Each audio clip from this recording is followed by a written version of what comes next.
Welcome to तैयारीएग्जाम.com। मैं अभिषेक श्रीवास्तव, आपका जीए गुरु।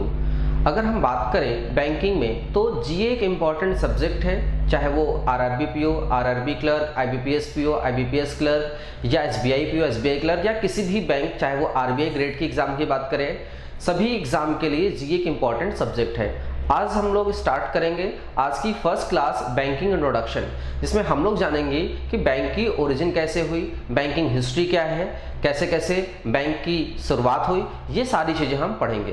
तो चलिए स्टार्ट करते हैं आज की फर्स्ट क्लास।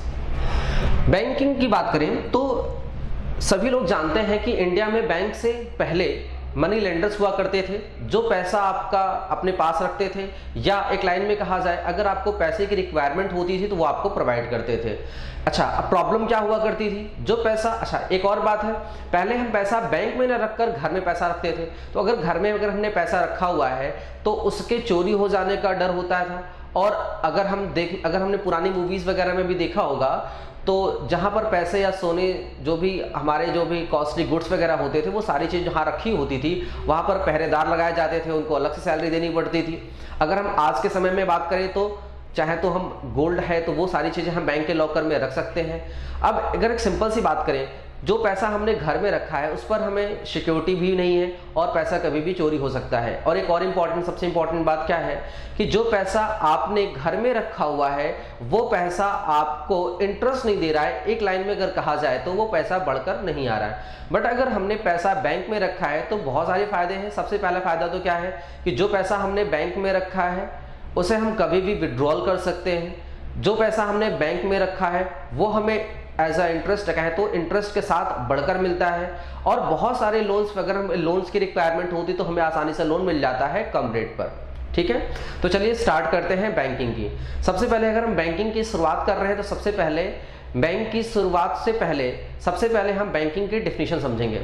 तो एक डेफिनेशन है, बहुत ही इंपॉर्टेंट डेफिनेशन है, कभी कभी इंटरव्यू में पूछ लेते हैं कि बैंक की कोई डेफिनेशन बताइए, तो आपको हिंदी या इंग्लिश में तैयार रखना है एक डेफिनेशन बैंक से लेकर। चलिए, बैंक एक वित्तीय संस्था है जो हमारे जमा स्वीकार करता है, हमें ऋण प्रदान करता है और बहुत सारी बैंकिंग सेवाएं प्रदान करता है, जैसे debit card, credit card, cheque, online अगर हम बात करें तो ऑनलाइन पेमेंट वगैरह भी हम चाहें तो कर सकते हैं। सारी चीजें हमें बैंक प्रोवाइड करता है। अच्छा, अगर इसे इंग्लिश में कहें तो bank is a financial institution which accept deposit, provide loan and other financial services. एक सिंपल सी लाइन में आपको याद रखना है कि बैंक डिपॉजिट एक्सेप्ट करती है और हमें लोन प्रोवाइड करती है। सबसे पहले बात करते हैं बैंकिंग की शुरुआत की, तो उससे पहले एक इंपॉर्टेंट बात है कि बैंक में जो पैसा हम रखते हैं उस पैसे को हम डिपॉजिट कहते हैं। जो पैसा बैंक में रखा जाता है उसे हम डिपॉजिट कहते हैं, और जो पैसा बैंक कस्टमर को देती है उसे हम लोन कहते हैं। डिपॉजिट बैंक की लायबिलिटी होती है और लोन बैंक का एसेट्स होता है। कभी कभी इंटरव्यू में पूछ लेते हैं कि डिपॉजिट एसेट्स होती है या लायबिलिटी होती है, या लोन एसेट्स होता है या लायबिलिटी होती है। एक सिंपल सी बात समझना है कि डिपॉजिट कस्टमर का पैसा कहां रखा हुआ है, बैंक में रखा हुआ है। पैसा है किसका, कस्टमर का पैसा है। तो जो पैसा खुद का नहीं है, एक लाइन में अगर कहा जाए क्या डिपॉजिट बैंक का पैसा है, नहीं, ये पैसा कस्टमर का पैसा है जो कहां रखा हुआ है, जो रखा हुआ है बैंक में। तो जो पैसा बैंक में रखा हुआ है और वह पैसा बैंक का नहीं है, इसीलिए हम डिपॉजिट को लायबिलिटी कहते हैं। और अगर हम लोन की बात करें तो लोन बैंक का क्या होता है, एसेट्स होता है। अगर हम डिपॉजिट की बात करें तो डिपॉजिट दो प्रकार के होते हैं, एक को हम डिमांड डिपॉजिट कहते हैं, और एक को हम टाइम डिपॉजिट कहते हैं या टर्म डिपॉजिट कहते हैं। अगर हम बात करें, चाहे वो मेंस के एग्जाम की बात करें, चाहे वो इंटरव्यू सेक्शन की बात करें, यहां से क्वेश्चन जरूर पूछे जाते हैं। सबसे पहले अगर हम बात करें डिमांड डिपॉजिट की, तो डिमांड डिपॉजिट को दो अकाउंट या कहें तो दो पार्ट में डिवाइड किया गया है, करंट अकाउंट और सेविंग अकाउंट। अगर हम टर्म डिपॉजिट की बात करें तो इसको भी दो भागों में डिवाइड किया गया है, इसको भी दो भागों में डिवाइड किया गया है, एक को रिकरिंग अकाउंट कहते हैं और एक को फिक्स्ड अकाउंट। अगर हम ट्रिक से याद रखें तो बहुत ही सिंपल से ट्रिक है, कासा राफा, current account, saving account, recurring और फिक्स्ड अकाउंट। सबसे पहले बात करते हैं डिमांड डिपॉजिट और इसे टर्म डिपॉजिट क्यों कहा जाता है। बैंक में जो रखा पैसा, जो जमा पैसा है उसे डिपॉजिट कहा जाता है। और बैंक में दो टाइप के डिपॉजिट होते हैं, एक को हम डिमांड डिपॉजिट कहते हैं, एक को हम टर्म डिपॉजिट कहते हैं। डिमांड डिपॉजिट का मतलब जो पैसा बैंक के पास रखा हुआ है, कस्टमर का पैसा। डिमांड का मतलब यहां पर मांग से है, कहने का मतलब जो पैसा बैंक के पास कस्टमर की रखा हुआ पैसा है, उसे जब कस्टमर चाहे तो उसे वापस करना होता है। एक लाइन में बात करें तो करंट अकाउंट और सेविंग अकाउंट को हम डिमांड डिपॉजिट क्यों कहते हैं, क्योंकि यह पैसा कस्टमर का पैसा बैंक के पास रखा होता है और जब कस्टमर डिमांड करता है तो उसे वापस करना होता है। At the time of demand ये पैसा वापस करना है, इस वजह से इसे हम डिमांड डिपॉजिट कहते हैं। और टर्म डिपॉजिट, अब ये डिपॉजिट है तो इसे भी तो वापस करना है, बट इसमें कंडीशन होती है कि एक टाइम पीरियड के बाद, जैसे मान लीजिए हमने कोई रिकरिंग अकाउंट ओपन करवाया है। रिकरिंग अकाउंट जैसे कि मंथली इंस्टॉलमेंट, मान लीजिए हमने मंथली क्वार्टरली, जैसे मेरा एक रिकरिंग डिपॉजिट या रिकरिंग अकाउंट चल रहा है, इसमें मुझे हर 6 मंथ में कुछ पैसे अमाउंट पे करने होते हैं, तो हर 6 मंथ में पे करना है। और एक और सबसे इंपॉर्टेंट बात, इस पर एक टाइम मैच्योरिटी पीरियड होता है, जैसे मान लीजिए कि 10 साल के टाइम मैच्योरिटी पीरियड है, तो इसमें भी पैसा बैंक को वापस करना तो है कस्टमर को, बट एक टाइम के बाद वापस करना है, इसलिए से हम रिकरिंग या फिक्स्ड अकाउंट को, दोनों को हम टर्म डिपॉजिट कहते हैं। एक सिंपल सी लाइन में समझना है कि करंट अकाउंट, सेविंग अकाउंट को डिमांड डिपॉजिट इसलिए कहते हैं क्योंकि बैंक को कभी भी पैसा वापस करना पड़ सकता है और टर्म डिपॉजिट को भी पैसा वापस करना है, बट एक टाइम के बाद, इसीलिए इसको हम टाइम डिपॉजिट या टर्म डिपॉजिट के नाम से जानते हैं। अब आते हैं इन चारों अकाउंट के बारे में थोड़ी सी डिटेल जानते हैं। सबसे पहले इंपॉर्टेंट बात करंट अकाउंट के बारे में।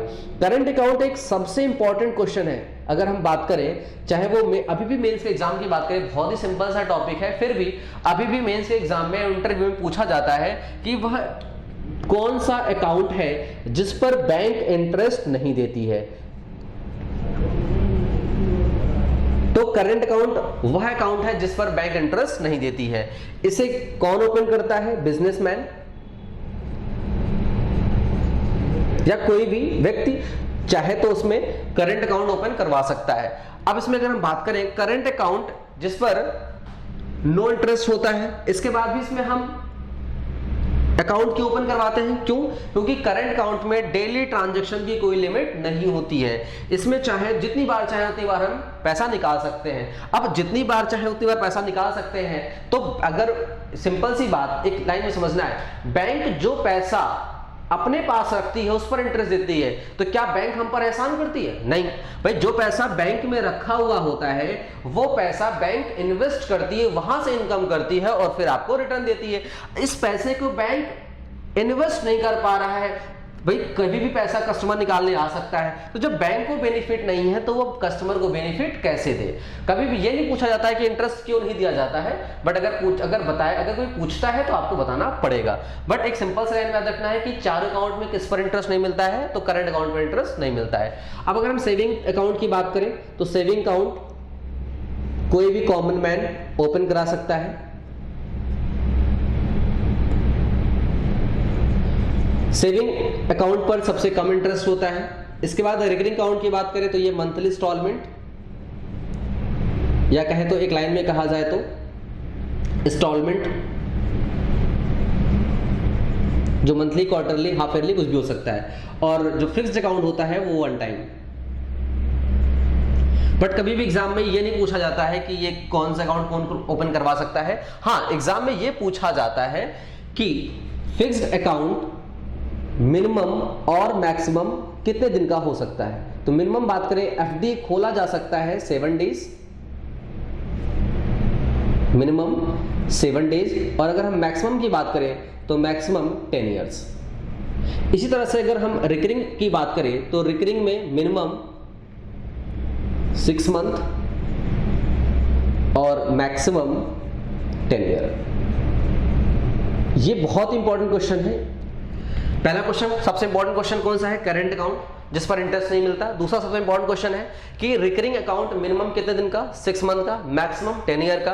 अगर हम बात करें फिक्स्ड अकाउंट की या फिक्स्ड डिपॉजिट की बात करें तो मिनिमम 7 डेज, और अगर हम मैक्सिमम बात करें तो 10 ईयर्स। अच्छा, एक और इंपॉर्टेंट बात है, ये बैंक टू बैंक वेरी हो सकता है। अगर आप भाई कल का आप मुझसे ये कहें कि सर मैंने तो एक्सिस में गया था, वहां पर कह रहे हैं कि 6 मंथ से नीचे हम एफडी ओपन नहीं करेंगे या हमारे यहाँ होता ही नहीं है, तो भाई परेशान नहीं होना इसके लिए। ये बैंक टू बैंक वेरी करता है, कभी किसी बैंक का नाम लेकर नहीं पूछा जाएगा।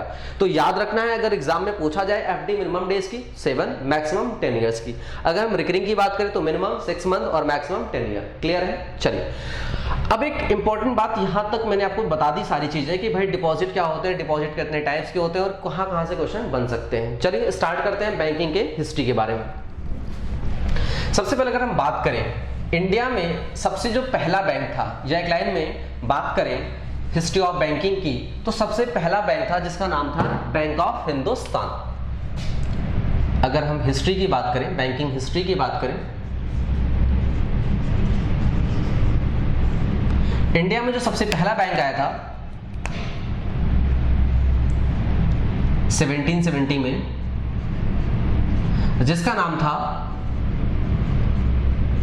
Bank of Hindustan. Bank of Hindustan.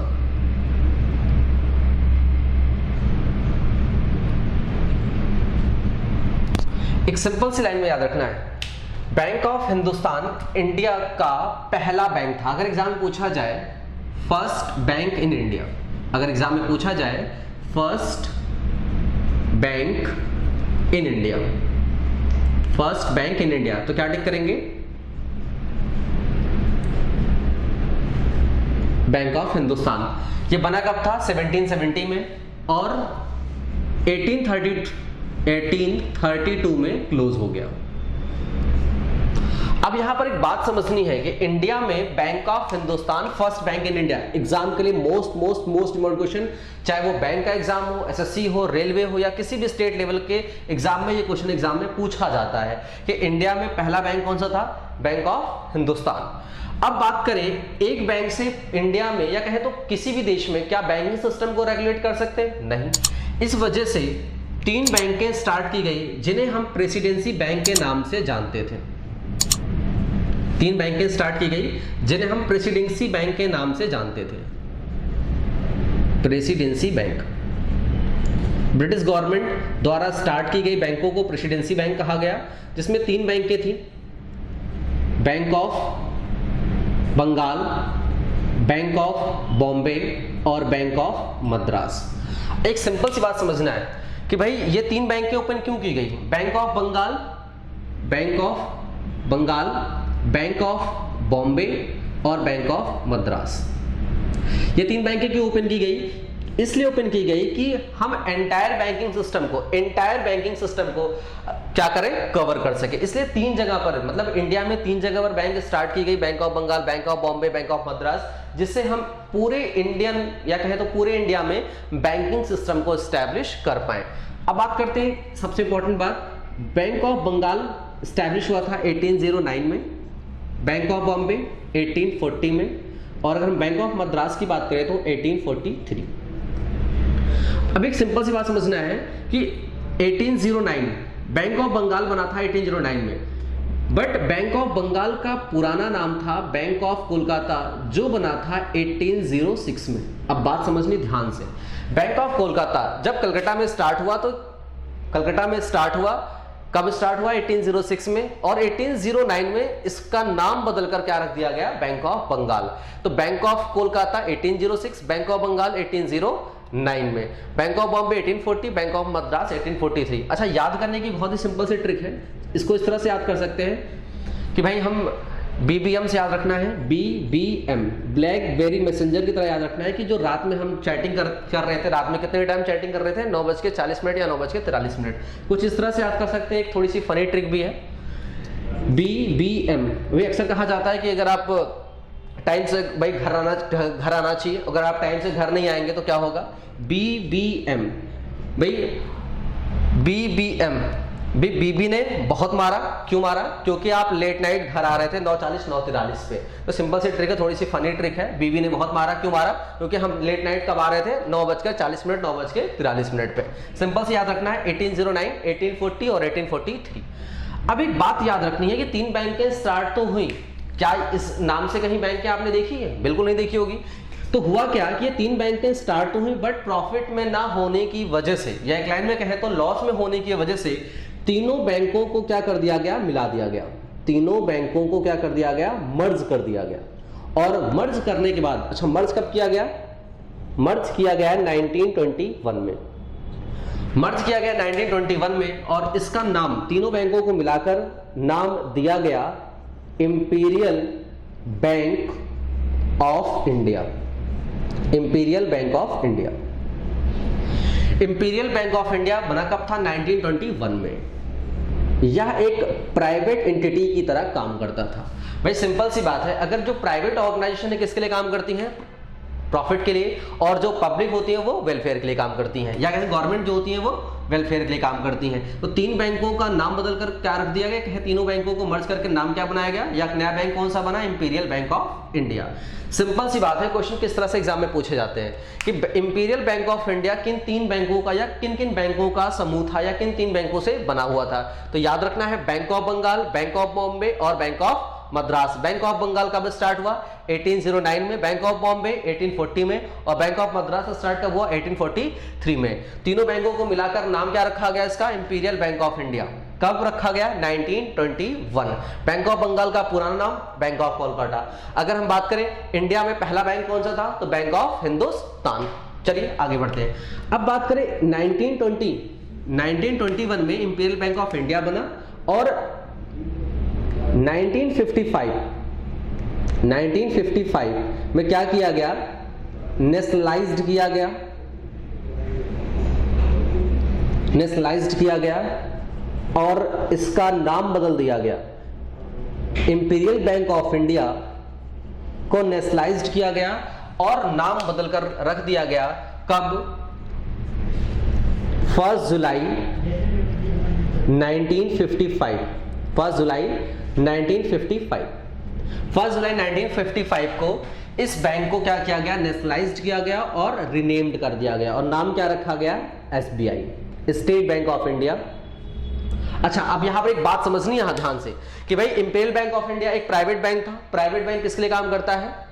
Profit के लिए काम करता है। तो देश आजाद होने के बाद, भाई 1921 देश आजाद तो हुआ नहीं था, मतलब सारा जो कंट्रोल था किसके हाथ में था? ब्रिटिश गवर्नमेंट के हाथ में था। तो जब देश आजाद हुआ तो इस आजाद होने के बाद इसे क्या किया गया? इंडिया में शामिल किया गया। ब्रिटिश जब यहां से गए तो उसके बाद सारा जो अधिकार आ गया किसके पास आ गया? इंडिया के पास आ गया। तो इसको क्या किया? इसे गवर्नमेंट में कन्वर्ट कर दिया। ये एक प्राइवेट बैंक की तरह काम करता था, इसे क्या कर दिया गया?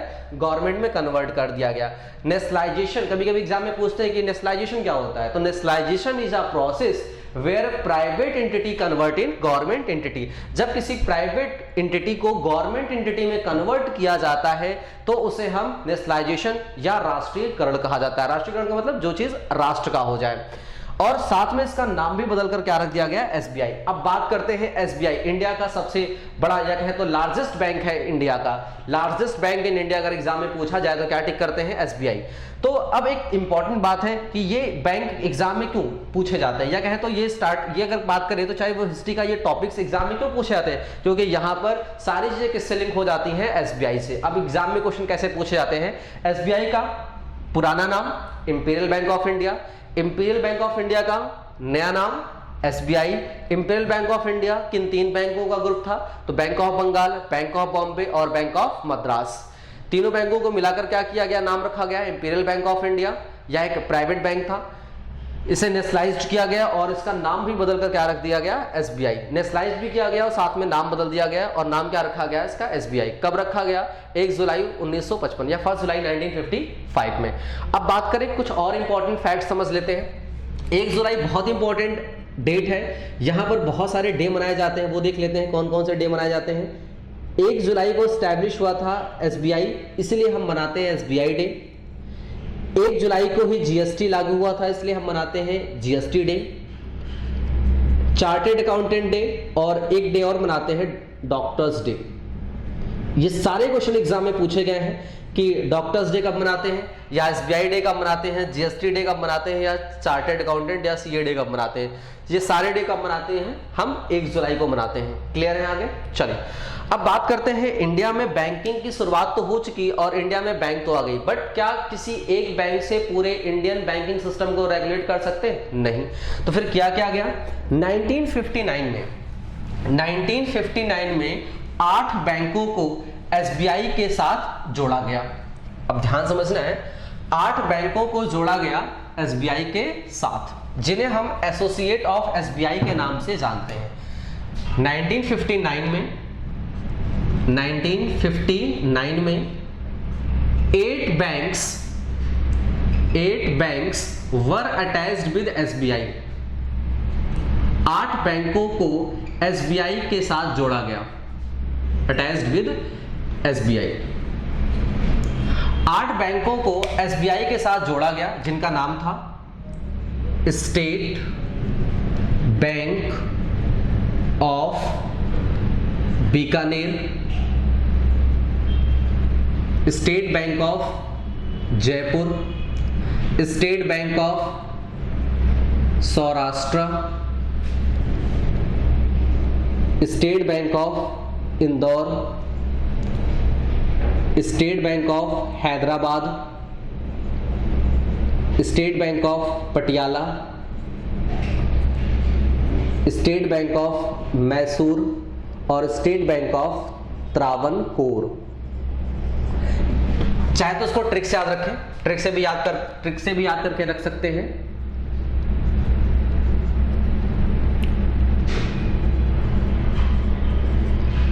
कैसे याद रखेंगे? BJSIHPMT ट्रिक से आपको याद रखना है। State bank of Bikaner, Jaipur, Saurashtra, Indore, Hyderabad, Patiala, Mysore और त्रावणकोर। अब एग्जाम में कैसे क्वेश्चन एग्जाम में पूछे जाते हैं, कभी कभी इन बैंकों का नाम दे दिया जाता है और कहा जाता है इसमें कौन सा बैंक या कहे तो कौन सा बैंक एसबीआई का एसोसिएट नहीं था।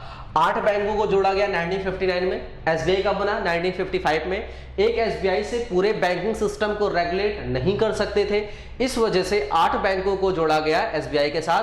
8 बैंकों के नाम याद रखने हैं ट्रिक से, BJSIHPMT, state bank of Bikaner, Jaipur, Saurashtra, Indore, Hyderabad, Patiala, Mysore और Travancore.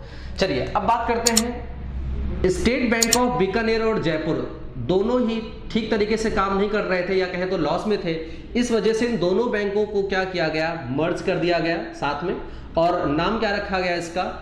State bank of Bikaner and Jaipur. अब ध्यान समझने यहां पर है कि बीकानेर और जयपुर दोनों बैंकों को मिलाकर नाम क्या रखा गया? State bank of Bikaner and Jaipur.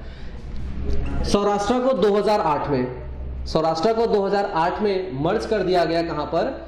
SBI में, और इंदौर को 2010 में मर्ज कर दिया गया एसबीआई में। अब एग्जाम में क्वेश्चन कई तरीके से पूछे जाते हैं। अगर एग्जाम में यह पूछा जाए कि पहला मर्जर एसबीआई में कब हुआ था, तो कब हुआ था? 2008 में, और बच्चे कब टिक करके चले आते हैं?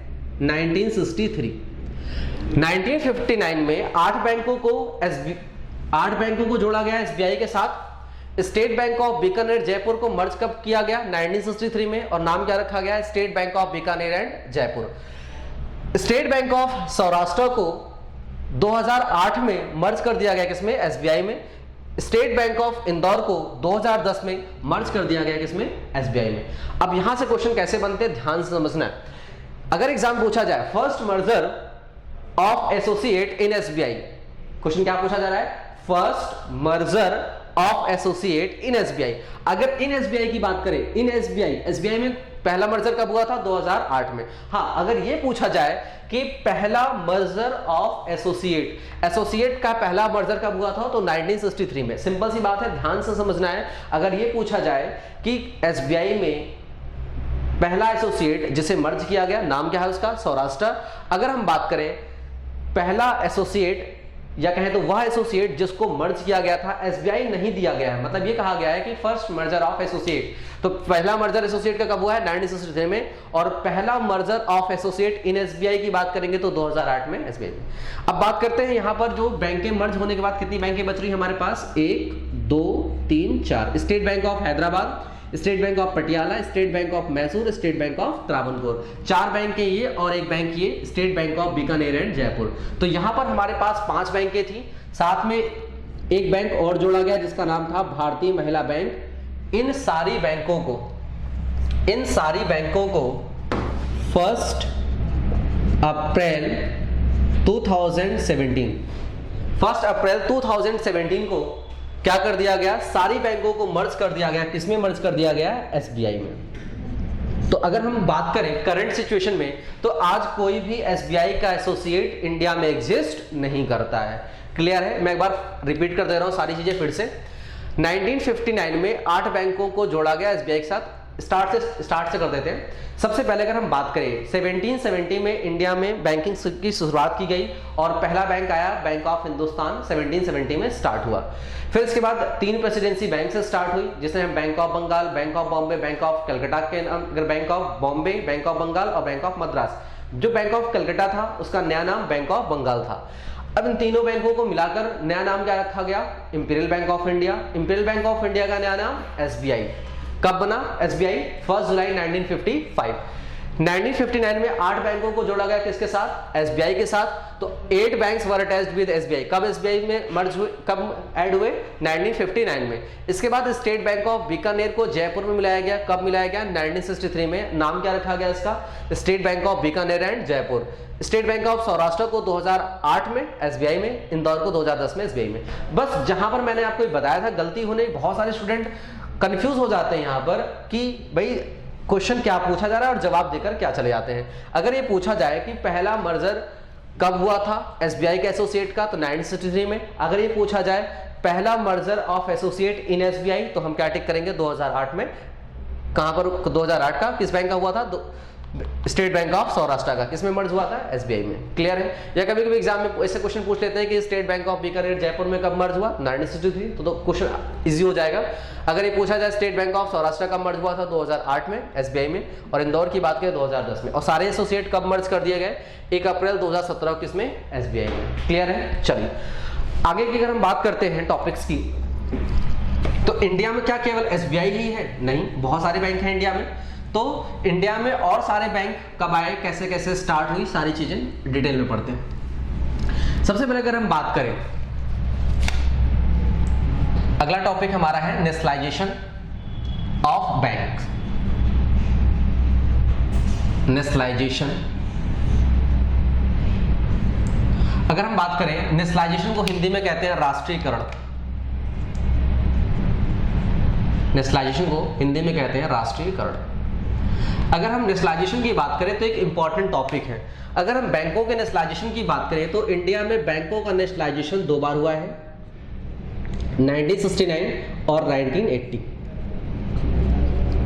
मैंने भी आपको डेफिनेशन बताई थी। हाँ, अगर कभी भी एग्जाम में डेट पूछा जाए तो 19 जुलाई 1969 और 15 अप्रैल 1980।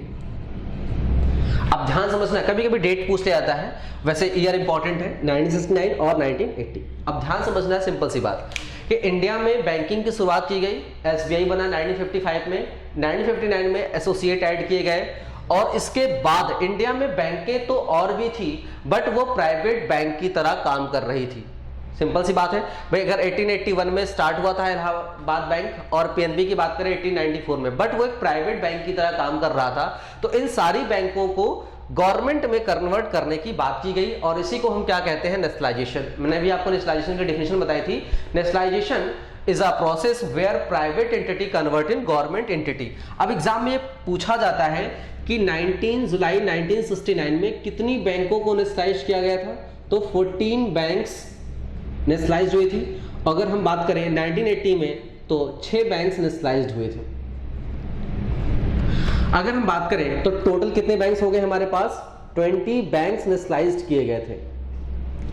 अब एक एग्जाम में क्वेश्चन पूछा जाता है और बहुत इंपॉर्टेंट क्वेश्चन है और इंटरव्यू के लिए तो बहुत बहुत बहुत इंपॉर्टेंट क्वेश्चन है, मोस्ट इंपॉर्टेंट क्वेश्चन। अगर एग्जाम में पूछा जाए कि टोटल नेशनलाइज्ड बैंक तो कितने हमारे पास दिख रहे हैं? यहां पर नेशनलाइज्ड बैंक कितने हो गए? 20। अगर ये पूछा जाए कि इंडिया में कुल कितने पब्लिक सेक्टर बैंक हैं, पब्लिक सेक्टर बैंक, तो पब्लिक सेक्टर बैंक जो गवर्नमेंट बैंक है, तो गवर्नमेंट बैंक एक तो एसबीआई पहले से था, एक एसबीआई तो पहले से था, और बाद में क्या आ गए? Nationalised bank. नेशनलाइज्ड बैंक कितने? 20। टोटल कितने हो गए? 21। अब एग्जाम में कभी कभी इंटरव्यू में पूछा जाता है कि भाई एसबीआई को हम नेशनलाइज्ड बैंक क्यों नहीं कहते हैं? क्यों नहीं कहते हैं? क्योंकि एसबीआई का नेशनलाइजेशन 19 जुलाई 1969 और 15 अप्रैल 1980 में नहीं हुआ है। एसबीआई अगर बात करें नेशनलाइज कब हुआ था? 1 जुलाई 1955 या 1 जुलाई 1955 को नेशनलाइज्ड हुआ था। इसलिए हम एसबीआई को पब्लिक सेक्टर बैंक तो कहते हैं बट नेशनलाइज्ड बैंक नहीं कहते हैं। नेशनलाइज्ड बैंक हम उन्हीं बैंक को कहते हैं जिनका नेशनलाइजेशन कब हुआ था? 1969 और 1980। इसलिए एसबीआई नेशनलाइज्ड बैंक नहीं है। कंफ्यूज नहीं होना इस बात को लेकर। अक्सर बच्चे बहुत कंफ्यूज हो जाते हैं कि एसबीआई को भी तो नेशनलाइज किया गया था। बिल्कुल नेशनलाइज किया गया था, बट इन दोनों ईयर में नहीं किया गया है, और उन्हीं बैंकों को हम नेशनलाइज्ड बैंक कहते हैं जिनका नेशनलाइजेशन 19 जुलाई 1969 और 15 अप्रैल 1980 में हुआ है। क्लियर यहां तक है? चलिए अब यहां पर बात करें टोटल। अगर हम करंट में अगर हम बात करें, अगर एग्जाम में क्वेश्चन पूछा जाए कि करंट में टोटल नेशनलाइज्ड बैंक कितने हैं, नेशनलाइज्ड बैंक कितने हैं, तो टोटल नेशनलाइज्ड बैंक करंट में है 11। और अगर हम बात करें पब्लिक सेक्टर बैंक की बात करें, तो टोटल कितने हैं? 12। अब ये बात आपको याद रखनी है करंट सिनेरियो की बात करें। अगर एग्जाम में 2020 के एग्जाम में अगर कहीं पर भी पूछा जाए कि नेशनलाइज्ड बैंक कितने हैं, तो करंट में कितने हैं? 11 है। पब्लिक सेक्टर बैंक की बात करें तो 12 है। वही सिंपल सी बात है, नेशनलाइज्ड बैंक 11 और पब्लिक सेक्टर में एक एसबीआई जुड़ जाएगा, टोटल कितने हो जाएंगे? 12। तो करंट में अगर हम गवर्नमेंट बैंक की बात करें तो कितनी बैंकें केवल बची हैं? 12 बची हैं। तो इलेबरेट करते हैं और जानते हैं कैसे कैसे इसमें 12 बैंकें बची हुई हैं। सबसे पहले अगर हम बात करें, ध्यान समझना है यहां पर 14/6/20, 19 जुलाई 1969 में 14 बैंक्स और 15 अप्रैल 1980 में 6 बैंक, टोटल कितने हो गए? 20 बैंक। अब यहां पर कुछ इंपॉर्टेंट बात याद रखनी है। एक बैंक था जिसका नाम है new bank of India. New bank of India को 4 सितंबर 1993 को मर्ज कर दिया गया पीएनबी में। अब यहां पर ध्यान समझना है, न्यू बैंक ऑफ इंडिया को 4 सितंबर 1993 में मर्ज कर दिया कहां पर? पीएनबी में। एक बैंक तो यहां ऐसे ही कम हो जाएगा। इसके बाद 2 बैंकें बैंक ऑफ बड़ौदा में मर्ज हुई थी। वो 2 बैंकें कौन कौन सी थी? विजया बैंक और देना बैंक। विजया बैंक और देना बैंक। विजया बैंक और देना बैंक। विजया बैंक और देना बैंक मर्ज हो गया किसमें? बैंक ऑफ बड़ौदा में। इसके बाद Andhra bank plus corporation bank मर्ज किसमें कर दिया गया? यूनियन बैंक में। अब सिंपल सी बात याद रखना है कि यहां पर न्यू बैंक ऑफ इंडिया को 4 सितंबर 1993 में टोटल तो हमारे पास कितने नेशनलाइज्ड बैंक थे? 20 थे। यहां पर न्यू बैंक ऑफ इंडिया को 4 सितंबर 1993 में मर्ज कर दिया किसमें? पीएनबी में। बैंक ऑफ बड़ौदा में 2 बैंकें मर्ज हुई, विजया और देना में। अगर हम बात करें तो ये कब हुआ था? 1 अप्रैल 2019, रिसेंटली हुआ है। इस बात को बिल्कुल से याद रखना है। तो न्यू बैंक ऑफ इंडिया की बात करें 4 सितंबर 1993 पीएनबी। बैंक ऑफ बड़ौदा में 2 बैंकें मर्ज हुई, विजया बैंक और देना बैंक। और आंध्रा बैंक कॉर्पोरेशन बैंक को यूनियन बैंक में मर्ज कर दिया गया। इसके बाद पीएनबी में 2 बैंकों को मर्ज किया गया। कौन कौन सी? ओबीसी और plus United bank of India. याद रखना है, ओबीसी और यूनाइटेड बैंक को मर्ज कर दिया किसमें? पीएनबी में। इसके बाद बात करें इलाहाबाद को मर्ज किस में कर दिया गया? इंडियन बैंक में, इलाहाबाद को मर्ज में कर दिया गया इंडियन बैंक में। इसके बाद बात करें, एक बैंक और है केनरा बैंक, इसको मर्ज कर दिया गया सिंडिकेट में। एक बार मैं सारी चीजें एक बार फिर से मैं रिपीट कर दे रहा हूं, सारी चीजें फिर से रिपीट कर दे रहा हूं मर्जर के बारे में। सिंपल सी बात है, याद रखना है कि यहां पर हमारे पास बैंकें कितनी थी टोटल, अगर हम बात करें नेशनलाइजेशन के बाद 14 बैंक है। अगर बात करें 1980 में 6 बैंकें और ऐड हुई, कितनी हो गई टोटल 20 बैंक। मैं मर्जर को अलग से डिफाइन कर दे रहा हूं, मर्जर बैंक्स को, जिससे आपको प्रॉब्लम ना हो बातों को समझने में। बस अभी आपको ये बात याद रखनी है कि अगर एग्जाम में पूछा जाए 19 जुलाई 1969 में 2 बातें याद रखनी है। 19 जुलाई 1969 में कितनी बैंक, 14 बैंक, और 1980 में 6 बैंक, टोटल कितनी हो गई 20 बैंक। मर्जर को अलग से डिफाइन कर दे रहा हूं मैं, मर्जर। अगर हम मर्जर ऑफ बैंक्स की बात करें तो सबसे पहला मर्जर यहां पर ध्यान समझना है, new bank of India, new bank of India, जिसे 4 सितंबर 1993 में मर्ज कर दिया गया पीएनबी में। इसके बाद विजया बैंक प्लस देना बैंक को मर्ज कर दिया गया बैंक ऑफ बड़ौदा में। ये बैंक मर्ज हुआ था पीएनबी में, ये बैंक ऑफ बड़ौदा में हो गया। इसके बाद बात करें ओबीसी, जिसे हम ओरिएंटल बैंक ऑफ कॉमर्स कहते हैं, ओबीसी और यूनाइटेड बैंक, इन दोनों को मर्ज किया गया पंजाब नेशनल बैंक में। फिर अगर हम बात करें Andhra bank plus corporation bank, इन सारी बैंकों को मर्ज किया गया यूनियन बैंक में। फिर इसके बाद बात करें सिंडिकेट बैंक को, सिंडिकेट बैंक को मर्ज किसमें किया गया, सिंडिकेट बैंक को मर्ज किसमें किया गया केनरा बैंक में, केनरा बैंक में। फिर इसके बाद बात करें इलाहाबाद बैंक को मर्ज किया गया इंडियन बैंक। आप दिमाग से ध्यान समझना, बातों को समझना है। सिंपल सी बात है, मैंने आपको 2 बातें बताई थी। अगर हम 1969 की बात करें, 1969 में कितनी बैंक नेशनलाइज हुई थी, 14 बैंक्स। और अगर हम बात करें 1980 में कितनी बैंक मर्ज हुई थी, कितनी बैंक नेशनलाइज हुई थी, 6 बैंक्स। अगर हम बात करें तो 14 से कितने हो गए, यहां पर 20 हो गए, और एक बैंक क्या हो जाएगा एसबीआई। तो टोटल हमारे पास कितने बैंक हो गए एसबीआई, टोटल मिला कितने हो गए यहां पर 20, और यहां पर एक एसबीआई 21 हो जाएगा। और मैंने अभी आपको क्या बताया, करंट में अगर हम पब्लिक सेक्टर बैंक की बात करें कितने, अगर गवर्नमेंट बैंक की बात करें कितने हैं 12। अगर हम करंट सिनेरियो की बात करें पब्लिक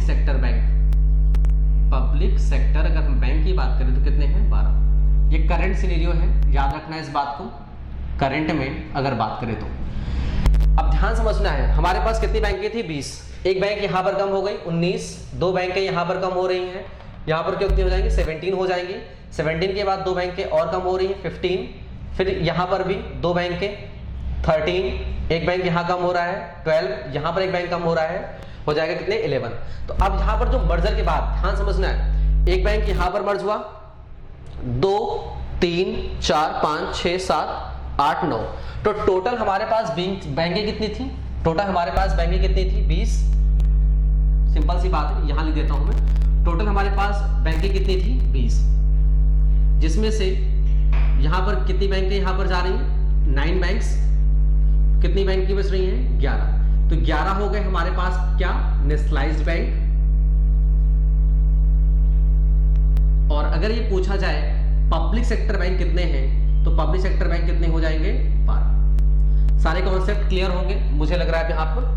अब ध्यान समझना, सिंपल सी बात समझना है। 14 बैंक्स नेशनलाइज हुई थी 1999 में, और फिर 1980 में कितने बैंक 6, टोटल कितने बैंक हो गए 20 बैंक। इसके बाद न्यू बैंक ऑफ इंडिया, एक बैंक और कम हुआ। 20 के बाद बात करें तो 19 से 2 और कम 17, 2 और कम हो जाएंगे 15, 2 और कम 13, एक कम हो जाएगा 12, एक कम हो जाएगा 11। तो 11 हमारे पास क्या है नेशनलाइज्ड बैंक है, और पब्लिक सेक्टर बैंक एक जुड़ जाएगा SBI, इसलिए हो जाएगा पब्लिक सेक्टर बैंक 12। अगर ये इंटरव्यू में, अगर 2020 के किसी भी इंटरव्यू में पूछा जाए कि करंट में कितने नेशनलाइज्ड बैंक हैं, तो कितने हैं वो 11, और अगर पूछा जाए कितने पब्लिक सेक्टर बैंक है तो वो 12। अब एक बात इंपॉर्टेंट बात याद रखनी है कि जो ये सारे मर्जर हैं, कभी कभी एग्जाम में पूछा जा सकता है कि PNB में कौन सी बैंक मर्ज हुई, तो इसकी एक ट्रिक बना सकते हैं, ऐसे ही सिंपल सी ट्रिक बना सकते हैं। जैसे हम कैमरे की बात करें तो जब फोटोज क्लिक करते हैं तो पाउट बनाते हैं, तो इस तरह से ट्रिक याद रखना है POU, ट्रिक याद रखना है। इसको ट्रिक याद रखना है ACU, Andhra corporation union bank में OUP पाउट बनाना है, POU पाउट का POU लेना है। पंजाब नेशनल बैंक को ओनियन बैंक बात करें तो ओरिएंटल बैंक ऑफ कॉमर्स में और यूनाइटेड बैंक में, 2 बैंकों को मर्ज किया गया है पंजाब नेशनल बैंक में, ओरिएंटल बैंक ऑफ कॉमर्स को और यूनाइटेड बैंक को। आंध्रा बैंक कॉर्पोरेशन को मर्ज किया गया है यूनियन बैंक में, और इसकी ट्रिक बहुत ही आसान है CS। कंप्यूटर साइंस याद रखना है। केनरा बैंक को किसके साथ मर्ज किया गया है सिंडिकेट के साथ। इलाहाबाद की बात करें तो इंडियन बैंक के साथ। मैं यहाँ पर ट्रिक लिख दे रहा हूँ, एक बार फिर से देख लेते हैं ट्रिक को। यहाँ पर ट्रिक क्या बनाएंगे हम पाउट, यहाँ पर ट्रिक होगी आपकी ACU, यहाँ पर ट्रिक होगी आपकी कंप्यूटर साइंस, यहाँ पर ट्रिक होगी आपकी artificial intelligence. Punjab national bank, oriental bank of commerce और united bank, Andhra bank, corporation bank और union bank, Canara syndicate bank के साथ, और इलाहाबाद बैंक इंडियन बैंक के साथ। तो इसके बाद हमारे पास कितने बैंक बचेंगे यहाँ पर 11 नेशनलाइज्ड बैंक और 12 public sector bank. Next class में हम डिस्कस करेंगे इन 12 बैंकों के नाम। कभी कभी एग्जाम में पूछा जाता है कौन से पब्लिक सेक्टर बैंक करंट में एग्जिस्ट करते हैं, तो 12 बैंकों के नाम, और साथ में हम नेक्स्ट क्लास में पढ़ेंगे बैंकिंग जो बहुत सारी बैंक्स हैं, एग्जाम में पूछा जाता है इनके हेडक्वार्टर्स। अब बैंकों के हेडक्वार्टर याद रखना आसान काम तो है नहीं, इजी टास्क तो है नहीं, तो मैं आपको ट्रिक से बताऊंगा कि बैंकों के हेडक्वार्टर कैसे हमें याद रखने हैं। मैं एक बार फिर से सारी चीजें एक बार रिपीट कर दे रहा हूं, सिंपल सी बात है, क्या क्या एग्जाम में पूछा जा सकता है। सबसे पहले तो इंडिया में बैंकिंग सिस्टम की शुरुआत हुई, और पहला बैंक इंडिया में आया जिसका नाम था बैंक ऑफ हिंदुस्तान। फिर 3 बैंक की शुरुआत की गई जिनका नाम था bank of Bengal, bank of Bombay, bank of Madras. तीनों बैंकों को मिलाकर नया नाम क्या रखा गया imperial bank of India. Imperial bank of India को नया नाम SBI का पुराना नाम imperial bank of India. 8 bank को SBI के साथ जोड़ा गया 1959 में, और उसके बाद बैंकों का नेशनलाइजेशन 2 बार हुआ। 19 जुलाई 1999 जहां पर 19 बैंक जहां पर 19 जुलाई 1999 में 14 बैंक्स, और फिर 15 अप्रैल 1980 की बात करें तो वहां पर 6 बैंक है, टोटल कितनी हो गई 20। और उसके बाद 9 बैंकों का मर्जर हो गया, जिसके बाद हमारे पास कितनी बैंकें बच रही हैं 11 नेशनलाइज्ड बैंक और 1 SBI, टोटल कितने हो गए 12 पब्लिक सेक्टर बैंक। ठीक है, तो आज की क्लास यहीं पर फिनिश करते हैं। Thank you class.